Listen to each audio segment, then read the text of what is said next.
Welcome back. Shelby Volo joining us on the show from Abbott Wealth Management on this Wednesday afternoon. Welcome back. Thanks for having me. Yes. Interesting topic today. We're talking about genetic testing and how that can have an effect on your insurance that you get for yourself, life insurance, what have you. Yeah, so it is actually making a big change because now people can go and get tested, and it's really easy. It's a cheek swab and you send it off, and then they determine what kind of illnesses you're predisposed to.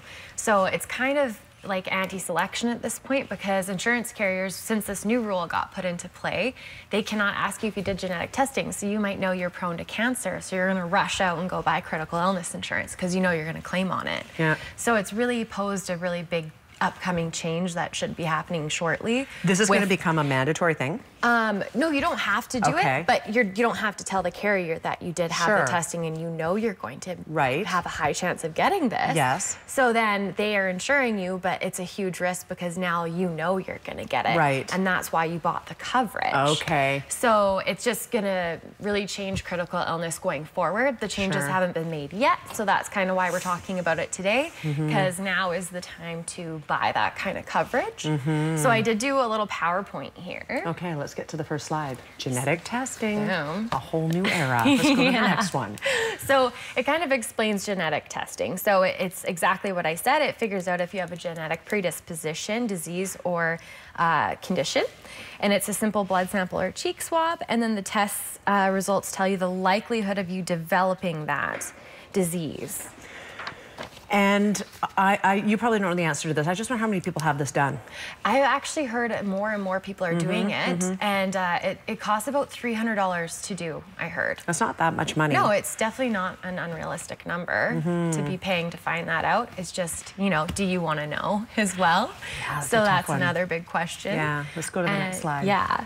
So how does this relate to insurance? So like I mentioned, it's changed the rules around it. So it's illegal for an insurance company to request the results of your genetic testing. It's illegal for them to ask if you've undergone genetic testing. And if they could request it, it would be considered as part of your family history going forward. And that would actually affect your current children's insurance rates. Because it forms their part of their family history, just like if someone has diabetes, that actually can write your kids' insurance going forward, even though they don't have diabetes. Right. So that would actually make a pretty big effect on people. And then going forward on the next slide, so again, how is this changing this? Well, genetic testing could create anti-selection. There's going to be some changes. Like I said, we don't know when they're going to happen, but definitely sooner rather than later. And so then we're going to get down to the details. So critical illness products are definitely going to change. And if you don't know what they are, it's a product that pays you a lump sum tax-free cash payment if you're diagnosed with any of the 25 covered illnesses, which could be stroke, cancer, heart attack, kidney failure, organ transplant, and so on and so forth. Okay. You have to live 31 days past diagnosis to get the monies that you insured yourself for, and it helps allow you recover without the stress of not being able to produce an income. And on our next slide there, so that's kind of just a summarization of all the illnesses that certain policies will cover. So it is a long list. It's a great product. And then if we go to our next slide, so I'm just going to kind of highlight there why it's important to get it now and not later. Okay. So obviously the best time is now because of the changes that I mentioned. Also, the younger you are, the cheaper it is. And so some of the changes we think we're going to see is higher insurance premiums for this product. Right now, you can get them up to age 75 or to age 100. We're thinking the terms might actually shorten to be maybe 5 or 10-year terms, and then your premium will increase. Sure. You can do a flexible return of premium option, which means if you never claim on the product, you can actually get some of your money back. Right. Which is awesome. So that could likely be removed if we start making all these changes. Sure. More stringent underwriting. And then some carriers might actually get out of this product altogether. Right. So like I said, now's the time to do it. And if we flash back to our 10 points there really briefly. Can we go back to that last slide? Otherwise, here we go. So the one before that, but you can purchase while you're healthy. So when you're not healthy, you can't get it. So that's another reason to get it now. Like I said, it helps replace your income if you do have to claim on it. It's one less financial burden or worry for you. with the banks, sometimes you can get critical illness insurance, but sometimes it only covers the big 4, which are things like heart attack, stroke, the big major ones. These ones cover the other 22.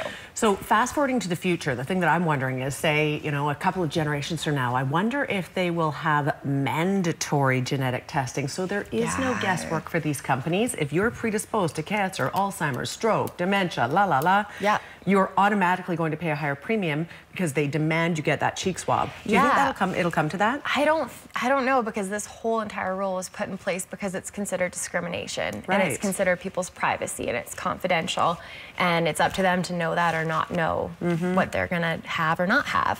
So it's hard to say, but I definitely think eventually in the future this product won't exist, is what I think. It's too risky for providers. Yeah, exactly. Interesting. Yeah. Something to think about, absolutely. Of course, doing this earlier in your life is better for a whole host of reasons, but those that do it early have better chance of being covered off should something happen to them. Exactly. And cheaper coverage as well. And that's what you want. Yeah. Shelby, thank you very much. Thanks for having me. You're very welcome. Things to think about for sure. If you're interested in learning more about this, you can head to Abbott Wealth as well. You can look at their email address. You can write that down. You can also phone them, 372-3736. We're back after a quick break. Stay with us.